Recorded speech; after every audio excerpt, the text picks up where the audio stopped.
Now that's the logo I'm familiar with. And the squeaky wheel sound effect is gone. We're off to a good start. Overall, DoDonPachi's Attract mode does what Attract mode should do.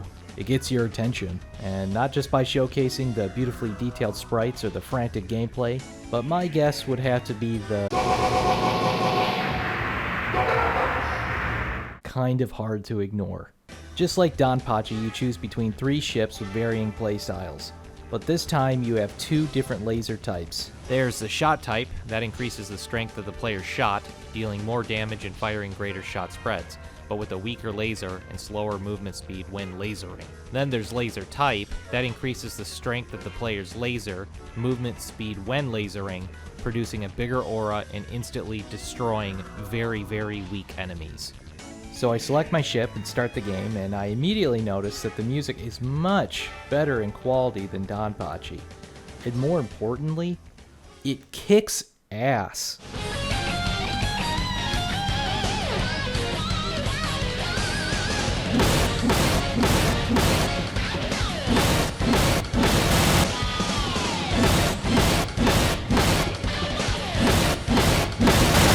The sound effects are bombastic, and I appreciate the jazz interludes between the levels as well.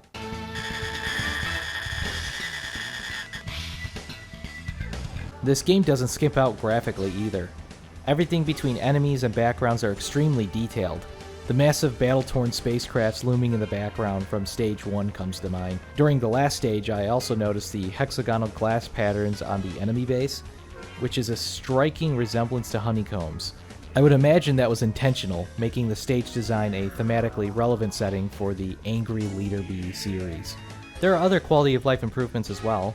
Bosses now showcase a health bar, and personally, having that visual indication is a motivator, specifically when the boss only has a few more hits left. The pacing is much better than its predecessor. Levels don't drag or overstay its welcome. Everything just feels balanced despite the difficulty. When I die, it genuinely feels like it's due to my mistake. Now, because this is an arcade machine, at some point, it's going to start asking for your quarters. So naturally, the difficulty will spike. And thankfully, that is around Stage 3, which makes sense. That's roughly in the middle of the game. That makes more sense than Stage 2, like in DonPachi. The spike on Stage 3 and forward on is noticeable, but I think it's thanks to the shorter level design that makes this more palatable. Now this is the part where I start dying a lot, but I feel like I died less in DoDonPachi than DonPachi, discounting the second loop. Now that could be just luck, or it could just be the fact that I really tried not to die this time. Although really wanting something sometimes doesn't exactly pan out unless you have pure talent. Also, during this stage, I noticed that this boss is a bullet sponge. But to give credit where credit is due, the bosses are distinctly unique from one another, not just based on their very designs, but also their attacks. Sticking to a strategy that defeated the first boss will not work on the next. Stage 4 starts and... oh shit. Did I just kill innocent bystanders? I reached the final stage, and no one is going to convince me otherwise. But the final stage of DoDonPachi was the reason the term bullet hell was coined.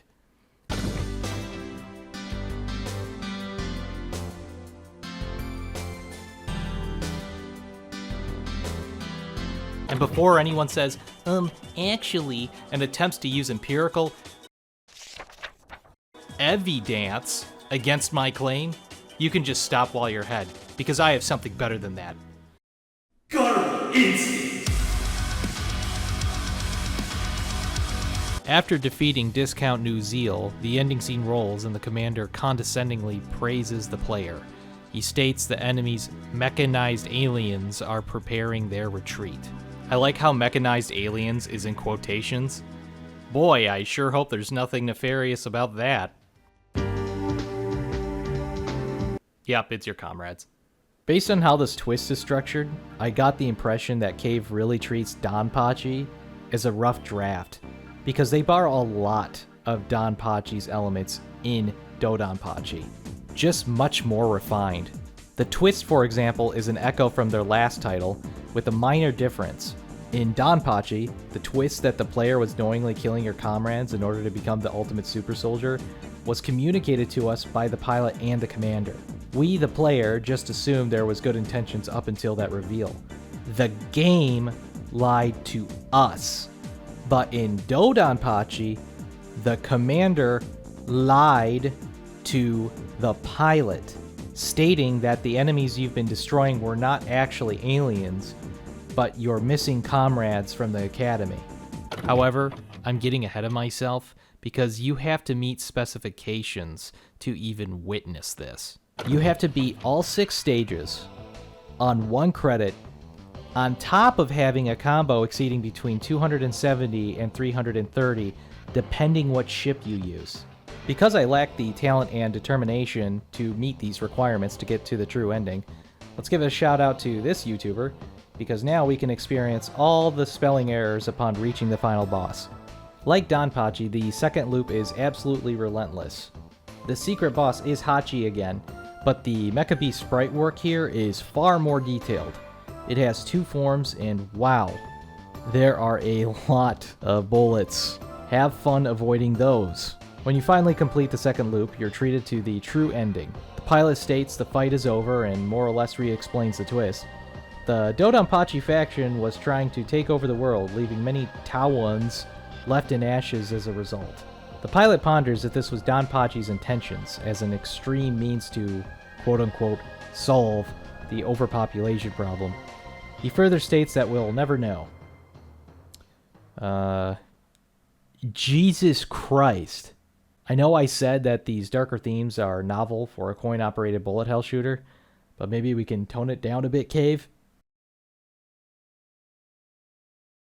Overall, DoDonPachi is essentially a soft reboot of DonPachi. Virtually everything is improved. The sound and music are the most obvious. I did notice that the soundtrack loops after stage 3. That's not a huge deal because I like what I hear, but I did wonder if this was due to developmental deadlines, but to my surprise it wasn't, based on a 1997 Gamist magazine interview with Tsuneki Ikeda. Hopefully I said that right. He says, quote, "First, we had a relatively long development with lenient deadlines. And second, we were able to make the game we wanted. Normally after a development, it's, oh, I wish we were able to add that, or if only I could go back and do a little more work on that part. But with DoDonPachi, we had almost none of those regrets. That is to say, when the game was finally finished, we actually felt that it was really complete." I definitely feel that sense of confidence Ikeda mentioned here. There's a level of polish in this game that can back the statement up. But again, I'm wondering if the looping soundtrack is what he meant by almost none of those regrets. Again, a minor nitpick on an overall excellent arcade title. As stated previously, the sprite work is superb. The levels are well paced, and despite the brutal difficulty, it feels balanced. This is just a solid game. This is the kind of quality people come to expect from Cave, and at least to me, it never really left here on out.